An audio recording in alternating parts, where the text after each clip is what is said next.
It is a journey through the Bible with Mukhwana Isaac. Like, comment, share, and subscribe. Yesterday, we looked at the coming of the wise men from the east, and we saw how this was planned.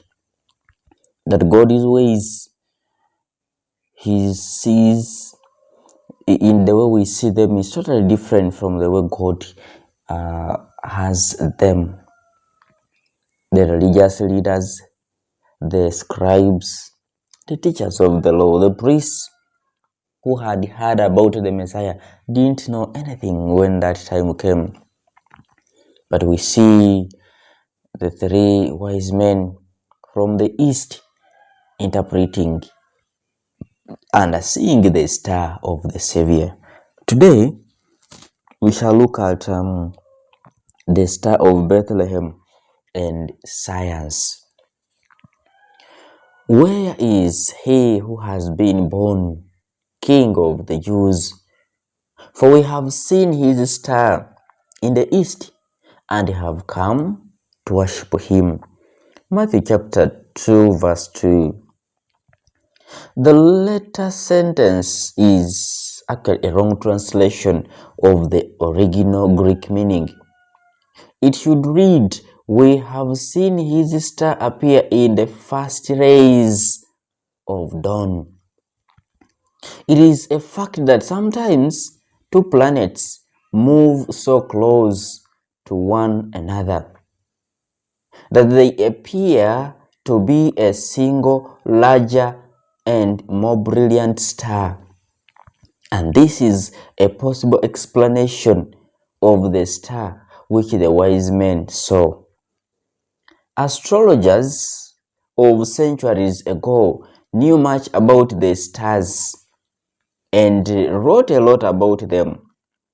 Babylonian astrologers wrote in 7 BCE that the planets, that is Jupiter and Saturn, appeared close together in the area of pitches. And when I talk about pitches, is just a constellation, a group of fixed stars which always keep the same distance between them and so move together as a group. For instance, the Great Bear, the Southern Cross.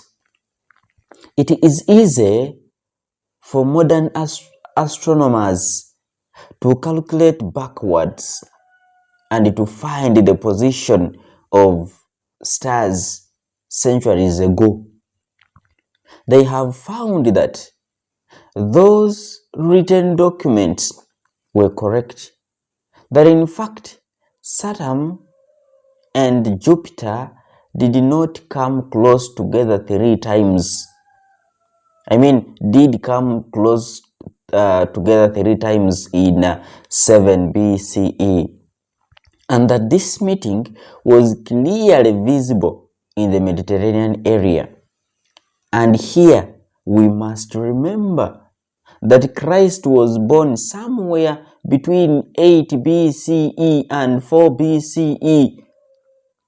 Again, a mistake in counting the year of Christ's birth was made in the 6th century, and the exact date cannot be found. We do not know. Okay, for us, we do know that Christ had to escape into Egypt from Herod's hands. The Holy Family had to stay in Egypt sometime. We do not know how long, but at least until after the death of Herod the Great, which definitely took place in 4 BCE. So it is quite reasonable to put these meetings of Saturn and Jupiter around the time of Christ's birth. Saturn and Jupiter were visible near each other on the 29th of May, that is 7 around 7 BCE. For 2 hours in the early morning sun. The correct translation of the correct translation of the text in Matthew agrees exactly with the astronomical facts. This meeting happened again in October 3rd and on December 4th of that year. But why did the wise men set out for Palestine when they could quite easily see the meeting of the stars in Babylon? The astrologers of the past believed that there was a special meaning of each star. According to the Chaldeans, the Babylonians, the constellation of Pisces was the sign of the West, the Mediterranean sanctuaries. And according to the Jews, Pisces was the sign of Israel, the sign of the Messiah. The constellation lay at the end of the sun's old course, that is the point where it goes down, and at the beginning of its new one.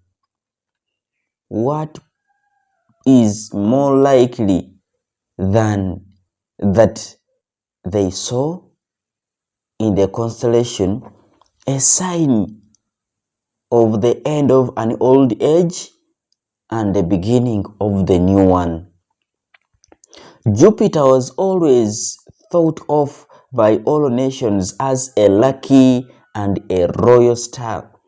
And according to old tradition, Saturn, when I mention Saturn, the spelling is S-A-T-U-R-N. I'm not meaning Satan, the evil one. Now, this was supposed to protect Israel. Tacitus, a pagan writer, called Saturn the god of the Jews.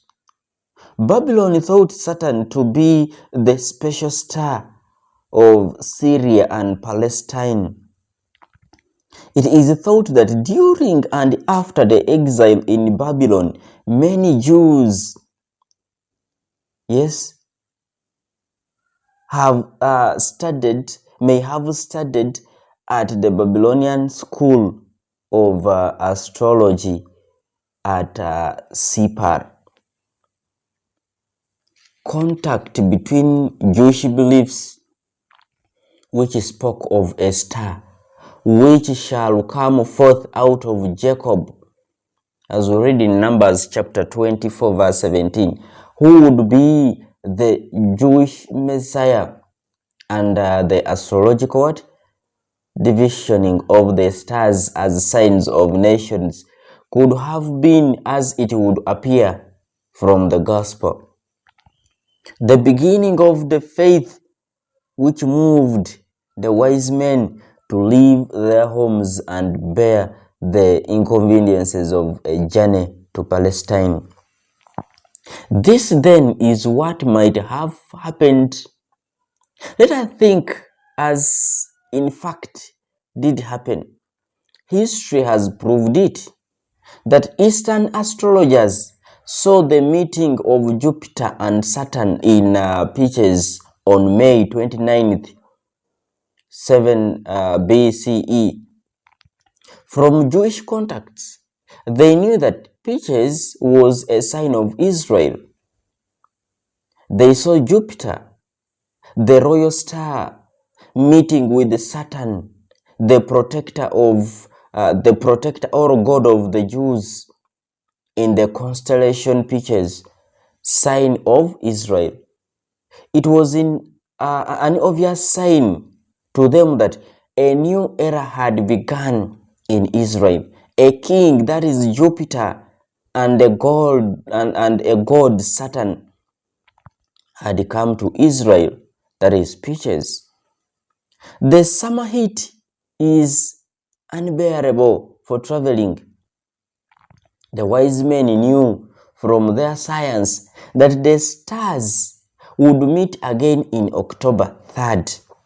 If they set out after this date, it would take about 6 weeks or so to reach Palestine.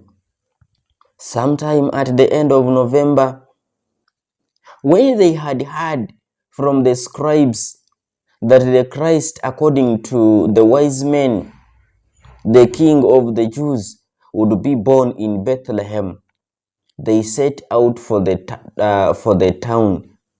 And lo, the star which they had seen in the east went before them till it came to rest over the place where the child was. And when they saw the star, they rejoiced exceedingly with great joy. We read this in Matthew chapter 2 verse 9. Jupiter and Saturn came together for the third time on the 4th of December, the time of the wise men's departure from Jerusalem. If the supposition that that they left the east after the second meeting of the stars is correct, the road from Jerusalem to Bethlehem is almost due south. In the evening of that third meeting, the two stars were visible in a southerly direction, as the gospel says. The star actually went before them. Seen from this direction, the two planets appeared as one great brilliant star. This explanation is an attempt to show what could have happened. It might not be the real explanation, but at least it shows how God could have used natural things, the meeting of the stars, and the belief of the ancient people to draw Gentiles people to the place where their Redeemer and had recently been born. The important truth to remember is that God used some means, the star of the wise men, to show men of later times that the Messiah had come for all men and not only for the Jews. I want to thank you for loving a journey through the Bible, for keeping track, for following these episodes. And I have been Mukhwana Isaac, taking her through the Star of Bethlehem and the wise, science, what science teaches us, not only what science teaches us, and how possibly they discovered baby Jesus due to their science. Remember, they were astrologers. Like, comment, share, and subscribe. Be blessed.